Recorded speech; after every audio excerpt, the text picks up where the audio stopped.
The Case of Charles Dexter Ward by H.P. Lovecraft. Part 2. An Antecedent and a Horror. Chapter 6. Not one man who participated in that terrible raid could ever be induced to say a word concerning it, and every fragment of the vague data which survives comes from those outside the final fighting party.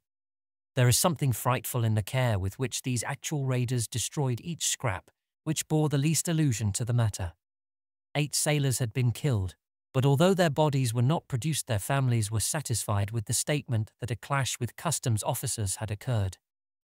The same statement also covered the numerous cases of wounds, all of which were extensively bandaged and treated only by Jabez Bowen, who had accompanied the party. Hardest to explain was the nameless odour clinging to all the raiders, a thing which was discussed for weeks. Of the citizen leaders, Captain Whipple and Moses Brown were most severely hurt, and letters of their wives testify the bewilderment which their reticence and close guarding of their bandages produced.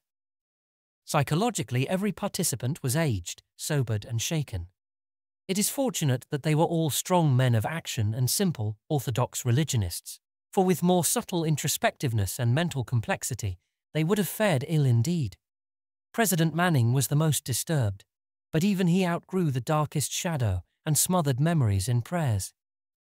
Every man of those leaders had a stirring part to play in later years, and it is perhaps fortunate that this is so. Little more than a 12-month afterward, Captain Whipple led the mob who burnt the revenue ship Gaspee, and in this bold act we may trace one step in the blotting out of unwholesome images. There was delivered to the widow of Joseph Curwen a sealed leaden coffin of curious design, obviously found ready on the spot when needed, in which she was told her husband's body lay. He had, it was explained, been killed in a customs battle about which it was not politic to give details. More than this no tongue ever uttered of Joseph Curwen's end, and Charles Ward had only a single hint wherewith to construct a theory. This hint was the merest thread, a shaky underscoring of a passage in Jedediah Orne's confiscated letter to Curwen, as partly copied in Ezra Whedon's handwriting. The copy was found in the possession of Smith's descendants, and we are left to decide whether Whedon gave it to his companion after the end, as a mute clue to the abnormality which had occurred, or whether, as is more probable, Smith had it before, and added the underscoring himself from what he had managed to extract from his friend by shrewd guessing and adroit cross-questioning. The underlined passage is merely this: I say to you again, do not call up any that you cannot put down, by the which I mean any that can in turn call up somewhat against you, whereby your powerfulest devices may not be of use. Ask of the lesser, lest the greater shall not wish to answer, and shall command more than you.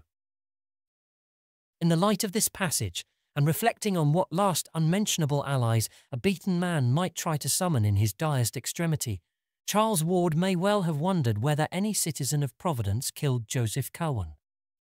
The deliberate effacement of every memory of the dead man from Providence life and annals was vastly aided by the influence of the raiding leaders. They had not at first meant to be so thorough, and had allowed the widow and her father and child to remain in ignorance of the true conditions. But Captain Tillinghast was an astute man, and soon uncovered enough rumours to whet his horror and cause him to demand that his daughter and granddaughter change their name, burn the library and all remaining papers, and chisel the inscription from the slate slab above Joseph Curwen's grave. He knew Captain Whipple well, and probably extracted more hints from that bluff mariner than anyone else ever gained respecting the end of the accused sorcerer. From that time on, the obliteration of Curwen's memory became increasingly rigid, extending at last by common consent even to the town records and files of the Gazette.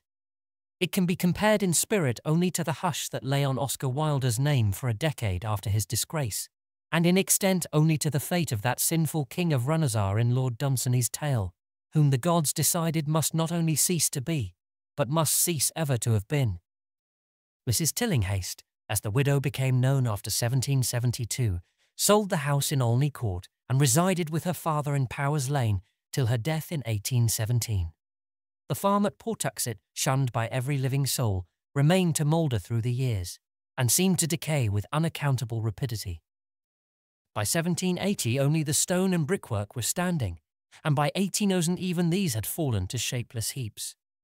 None ventured to pierce the tangled shrubbery on the river bank behind which the hillside door may have lain, nor did any try to frame a definite image of the scenes amidst which Joseph Curwen departed from the horrors he had wrought. Only robust old Captain Whipple was heard by alert listeners to mutter once in a while to himself, "Pox on that," but he had no business to laugh while he screamed. 'Twas as though the damned had summat up his sleeve. For half a crown I'd burn his house.